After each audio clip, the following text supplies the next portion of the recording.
My dog. My dog. Come here, dog. Come here, dog. Toby, if you hear me, I come from UK to see you. Daddy, chill. It's Whiffy. Daddy, chill.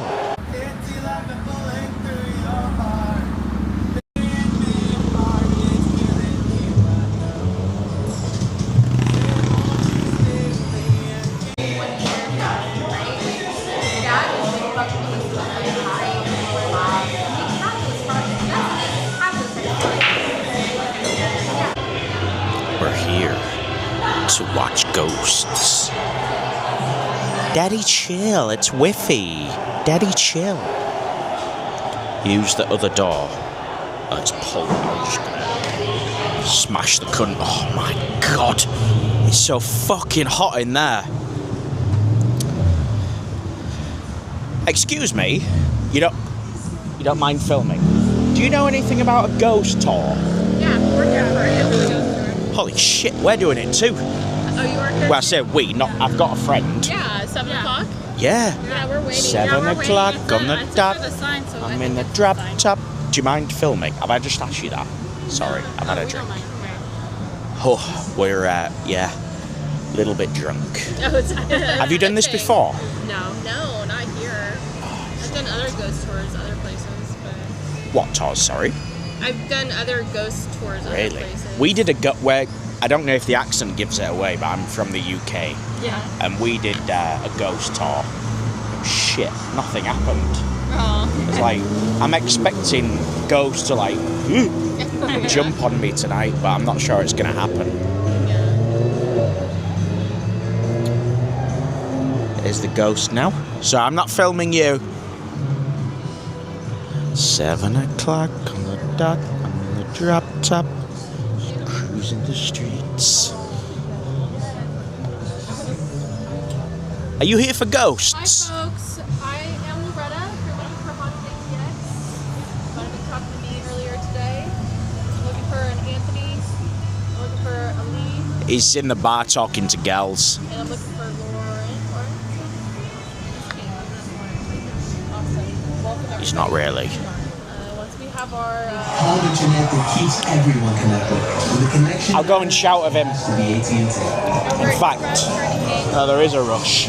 But once we get our group on, we'll go meet them first. Maybe he'll build it. I'll message you. Hurry your bald ass up. Everybody's here waiting for you, you fucking June Dobbery. Like Patricia. Deliver it like it. Is it 7? Not quite. We have time. Do you think we're gonna? Do you mind filming? No, that's fine. Do you think we're gonna find a ghost? You know, I can't speak for the ghosts always. It's up to them if they show themselves, but we certainly will be around them. You would believe that. Oh yeah, of course. I was in it. Is a funeral parlor a thing out here? Kind of, yeah. We have funeral homes. I was in a funeral. Let me turn it around. I was in a funeral parlour in the UK, and it's like, I think it was from the 1700s. Okay. They had Ouija boards and lights and all sorts, and I didn't feel anything. Really? So I'm very sceptical, but I am open-minded. Well, I'll show you what I got today. We're certainly going to some spots that have had a lot of activity throughout the years. You so. got that cheeky smile like something's going to happen. Oh, well, you know, like I said, it's not like we have any paid actors or anything to jump out at you. So whatever happens is all up to the spirits. Oh, I can't wait. Oh, he's here now. Is this our friend? Yeah, but Awesome. fucking great as always. Are you Lee? Hi, Lee. Nice to meet you. Alrighty, folks, this is our group for today. So let's get going on. 7 o'clock on the dot, I'm in the drop top, cruising the streets. Man in green is hot. And I mean hot. Right, I was told there's a hearse. Holy shit balls. There's something strange. And the pussy's... Oh god, she's driving. For fuck's sake. Alrighty, folks, welcome to our ride for the evening. This is Betty White. She's a 1994 Cadillac hearse, and when you get back here, you'll notice. My dog, come here, dog. What's up, man? Loretta got some nice titties, but she got hairy armpits. Hey, she them tonight. She continental tonight. You want one together as well? Oh, that's a great idea. Stick. There's a fan. Oh shit, Don't zoom very far. it's 2.0. Somebody do come on the roof tonight. Somebody do Jesus on the roof tonight. The bucket. Feel free to help yourself throughout the tour. That's Lee after he's had 2 beers. Where y'all coming in from? I'm gonna turn it off now, motherfuckers. Oh, okay, just down the street. Iowa, like like a Tavern. Yeah. Oh yeah, I've seen the rapids, but yeah. Yeah, it's like a 12-hour drive. You went right through, straight through. Still, well, yeah. Right, so they brought us to an haunted shop. I've heard there's an haunted dog. So welcome you Yeah. all. We're a little bit on the other side of downtown. You can see over there. And we're heading to a lovely little tavern. I think one of our friends mentioned going there. Going down this way. Told you there's an haunted dog. Someone touched my hand in here, bro. Bullshit. Look right now, there's an haunted dog coming up in 10 seconds. Fucking hell. The fuck is that noise? Somebody touched my hand, he says. It was pitch black though when I come in here before. This is a different vibe. Y'all need fucking walking. Originally, it was built as the Enfield store. So there's actually a little plaque on the ground over there for that. So the Enfield store was here for a while. But 1916, if we imagine our timeline there, that's just before we get to our lovely era of Prohibition. And so, of course, as soon as Prohibition hits, this becomes much more than just a little store. It probably works just fine. But another thing that happens is that she'll change the channel to like something kid related. Oh, excuse us, sorry. Come on around, we're just talking about this. Sorry, y'all. But she'll change the channel. So one of the bartenders that I talked to a couple years back said that they like went to the bathroom when there was nobody in the upstairs area. They went to the bathroom, they came out.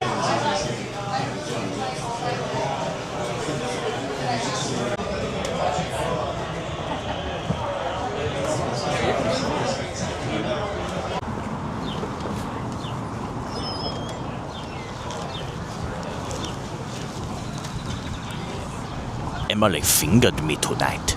She put her fingers in my bum bum. I went to the toilet and I was like, oh, I'm gonna go see Emily. And she was like, yeah, you go see Mary. I was like, oh, I guess I got my name wrong then. Yeah. And I was like, oh, I just did a big Walter tonight. It's not the same though when the sun's out. It needs to be black. And I mean, Kind of smack in the middle of the campus, we're going to get a view of the bell tower and this lovely property and home here. where are we? Something about a bell. What university? The bell tower. We're at the university. Of what? Austin. Austin. Where's University of Austin, Massachusetts. Austin? Austin, Massachusetts? Go on, lad. No, we're not. This is it. The bell tower. University of Austin. So I told you before, the bell tower. What's the name? Someone went up there with a gun basically, and he was shooting, and they didn't know where he was. That's correct, isn't it? That's correct. Where? What year was it? Was it? I don't recall. It was probably the 60s. Yeah, I'm thinking like early 70s. Yeah. Well, so the one of the. I mean, don't quote me. I'm English, I but don't know for sure either. yeah, I know that's what happened. Like, for real? Oh yeah, absolutely.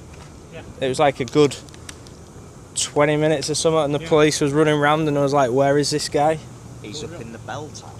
Yeah. So, where's the bell? It's not that tall. Doesn't know exactly. No, it is, yeah, it's that there. That one? Yeah, that's the one. Guaranteed.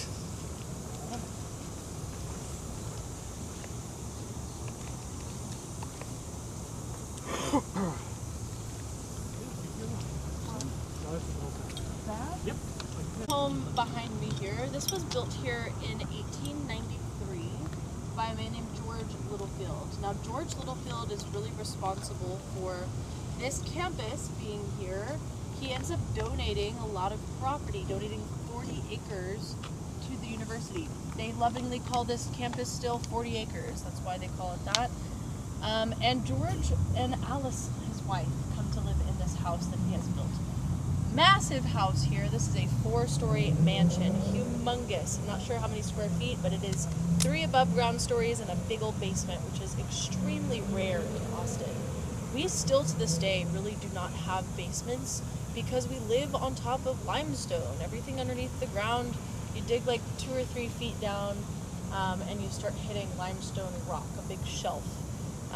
Really expensive, really difficult to dig through. You had to have a lot of money back in the day to do so. This guy had a ton of it. He comes from one of the wealthiest families in town. The Littlefield name is all over the place. And I got a really good little tidbit from him because I thought he was gonna like shoo us away or something from the house. But he came up and he was like, "Are y'all the ghost group?" And I said, "Yeah."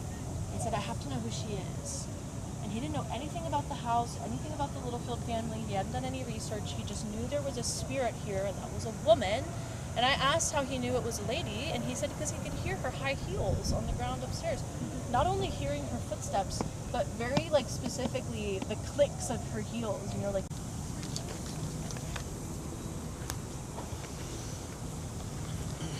I mean, regardless of story or not, it's a stunning house, isn't it? I've just filmed something, but I see nothing except this guy. Who the fuck is this guy? I found like that more. Like that's where the sniper was. Bit bad, man. Alice, if you are here, show your puss.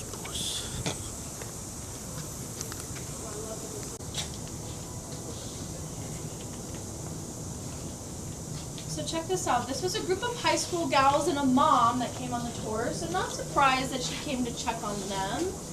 And the girls were just all peeking in the window. And the mom thought that was cute. She snapped a photo. That was that. Well, as they were walking back to the car, they realized suddenly that they had caught Alice looking back out at them. And she's standing right there on the other side of the door, seemingly kind of coming from her den to check the front door. And let me show y'all it's fully zoomed in here because it, like, the level of detail is wild. This is Alice Littlefield. Like, this is very recognizably Alice. Down to like her outfits and everything. She wore these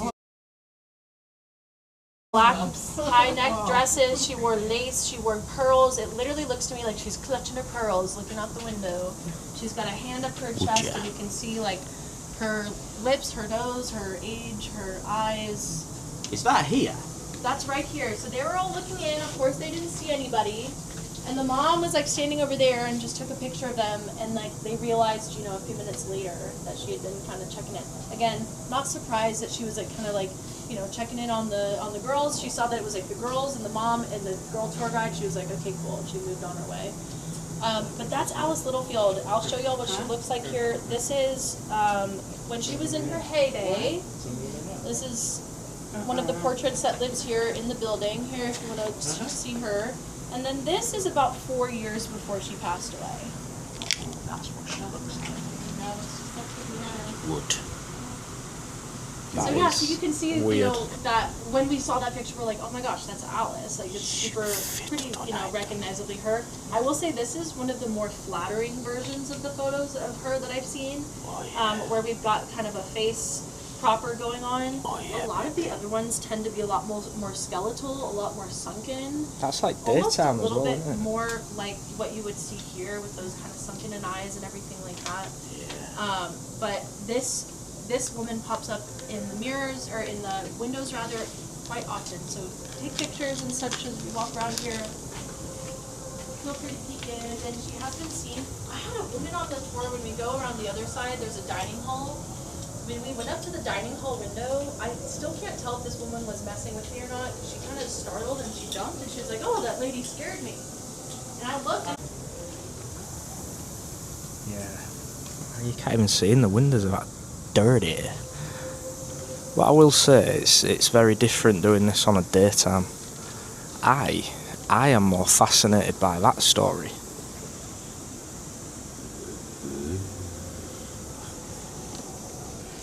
feel like I shouldn't be on this tour. They're very inclusive back in the day, weren't they? They've done ramps. What's that on the wall? George one of the funny things that happened, Littlefield for example, is was a bad man.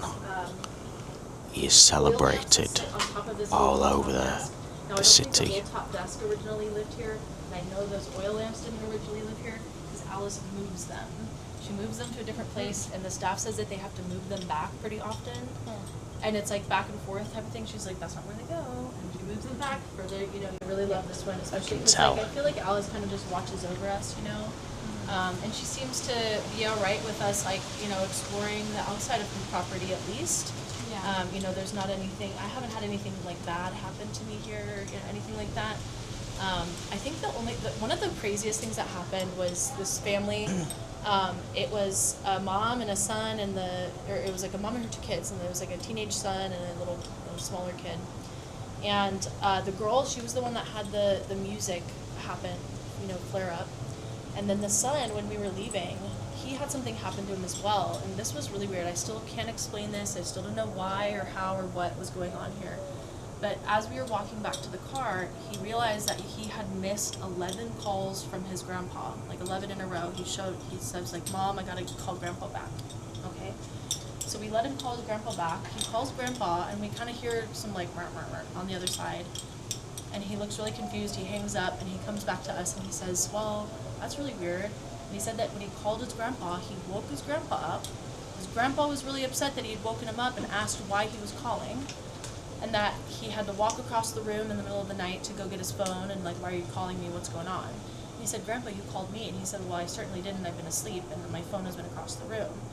And he's like, "Okay, well, that's all right. I just was, you know, checking in, Grandpa." And he's like, "All right, you know, leave me alone," and went back to sleep.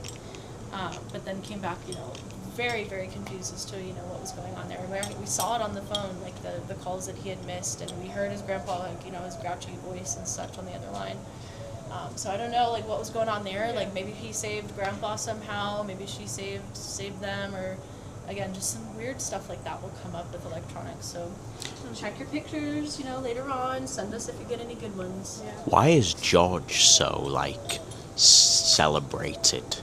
Say, philanthropist. Right, so he was this big banker, big philanthropist. He has buildings all over town. This is what money will do for you. He's got a fountain on the other side of the bell tower that's called the Littlefield Fountain. He has a big building that's still the Littlefield Building that's downtown Austin, right in the middle of downtown Austin. He has this big house. The Littlefield name, he had like 9 brothers and sisters. So the Littlefield family is massive and still very interconnected in Austin. But he was a bad man. There's some... We're gonna take a picture of the front. Yeah, absolutely. If anyone wants a photo, I can take some pictures for you all. She changed the subject on it. Man got a phone call from his granddad, who was asleep. He said, I think you tonight. You die tonight, you're gonna die at George's Imagine house. if the ghosts come down though and it's like, you want taco? You want cactus? And then he ended up using them as like the site for leaving his victims. So it was like big, you know, big of you. So we got one. You open the cabinet, and the ghost of the clothes hanger. Oh shit. Contemporary Indian cuisine. Can we just sniff their bins? Oh my god. Look on the roof, lad. Right underneath those double doors, like there. Let's go on inside. Here. Size. This was here from the 1860s. Like what you see running up there. He doubles the building. And guess what's on the fucking corner? They get everywhere, lads. On the corner? We should build shop. Farming equipment, she says. I would say it's a post office.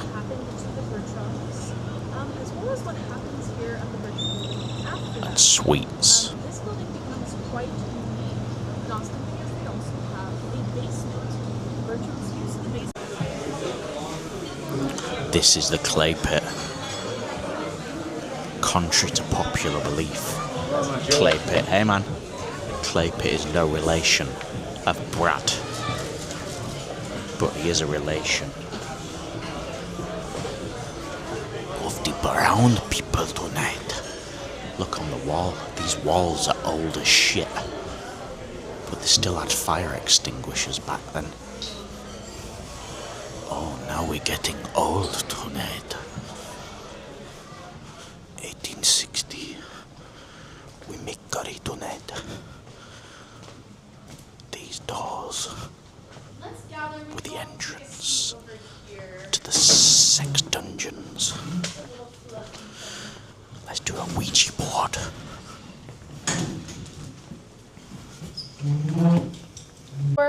There was a wall kind of halfway through where this other little corner sticks out there. Everything on the other side of this limestone wall is that expansion side. And then, pretty quickly after they expanded, the city was picking up. The Bertrams had this successful store. They had this big family. But the problem with these cities and these, increases and everything is that it brings a lot of disease outbreak. And so the family here starts getting hit pretty hard with things like typhoid and diphtheria. Diphtheria was a really big one. If you're familiar or not familiar with diphtheria, it is a bacterial infection that takes over your sinuses and your lungs, and it coats your system with this really toxic film. It gets really thick, and that's not, even though it's a toxic film, that's not actually what kills you. It just gets so thick that you eventually suffocate, and suffocation is the cause of death. It's a really rough way to go, really horrible, really, really easy to spread. If you've ever heard the story of Balto, the little black dog that ran across South Alaska and saved the village, that was with the vaccines for diphtheria. When they invented those, it was a huge savior. Before they did that, they only had quarantine. That's all they could do. Separate anybody that got sick. They end up using this room over here behind that door as the quarantine room.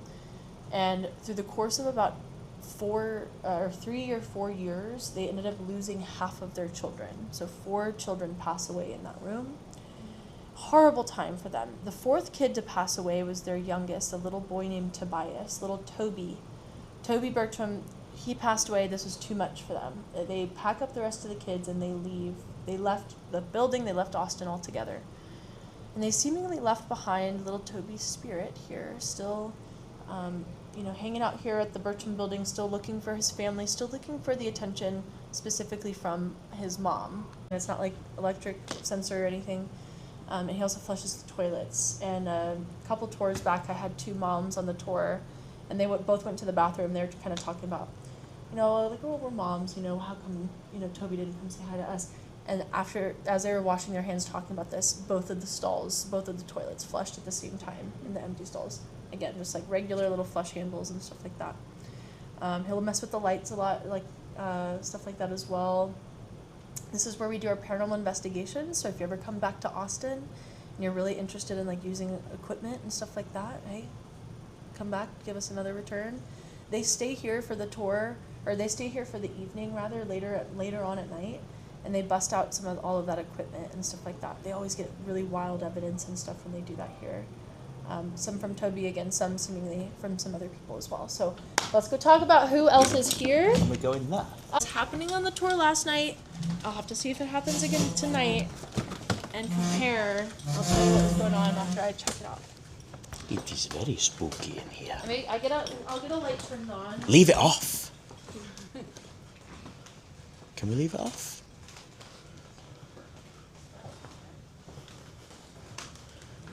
Oh. It's very scary to So that. Toby will respond with the lights, and I will say he's a little bit of a shy guy, so with these big public tours, it's not as active. A shy guy. Last night, when we came in here, as soon as I turned the lights on, the light that's burnt out was flickering like crazy. It was moms on the tour, it was really wild. I was kind of convinced that maybe they had tried to fix this light,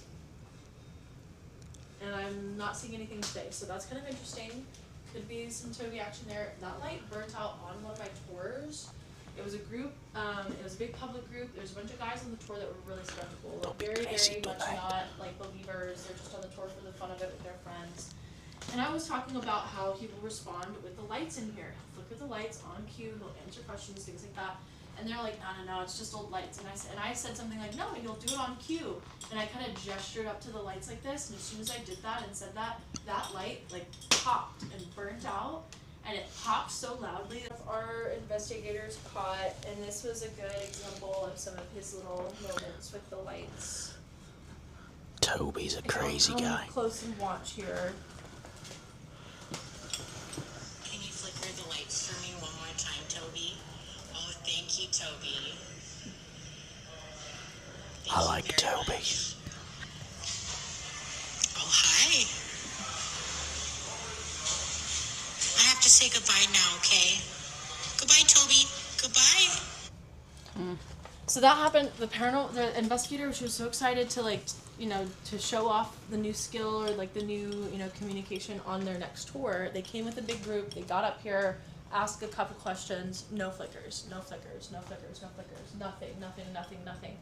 They gave up. They went back downstairs. The tour guide had a suspicion that he maybe was like a little shy. And it was really big, it was like 10 people or something. It was a really big group. So they came back up after the group had left and gone downstairs. They just kind of like ran back up here and ran back and asked Toby, like, was that too many people? Was that a lot? And it was like flicker. So he does seem to be a little shy. I'm like, gonna have to take a few days to like kind of test this one out. But come back to the clay pit sometime. We will be giving y'all these coupons at the end of the tour to give you some clay pit food. It's a buy one get one free entree coupon, so it's a really good deal. And they already have nights off, like we're always here, no matter what. What's an entree? The main course, so it's like you get 2 people's meals for the price of one. They have really good prices as well for like all of the appetizers. They've got really good drinks. Favorite food here is the curried mussels if you're into seafood and curry. That's the move. Again, I'll give you all these at the end of the tour. We have a little bit more to go here though, so let's head downstairs and talk a little bit about... Hey, Toby guy. I like you. I'm glad someone saw that, because sometimes it's hard to see, but let me turn off the lights for them. He'll do it for us. Come on, Toby. Turn them off.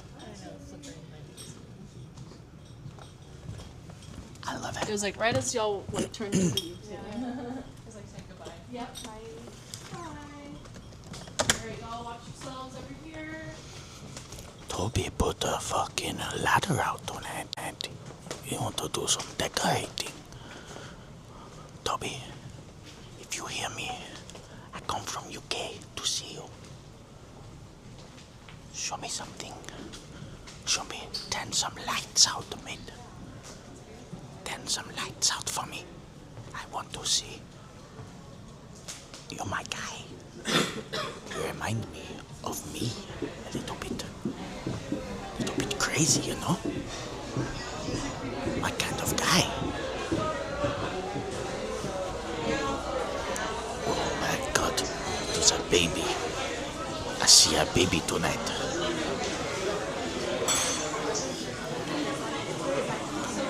Yeah. And do a food tour. You know an entree is? I mean, I know what one was, but I thought it'd be funny to ask. I'm about the content. Oh shit. Oh shit, it is very low tonight. Well, hello guys. We've just got back from the ghost tour. Absolutely riveting. It was actually good. I've done it before, but if you want to see parts of Austin, it's a good tour. Good places to visit. But we didn't see much. But I've been going back through the footage. I took some pictures, a few videos, and weird things have shown up on there. They're definitely, like, check them out. I'll put them up now as I'm talking, but I don't know what they are. They're not that obvious, but if you look into it and look deeper, it looks like it's something to me. But check it out for yourselves, guys, anyway. And credit to Rob Johnson for the commentary on the video. Absolutely outstanding. So see you on the next one, guys. Ciao.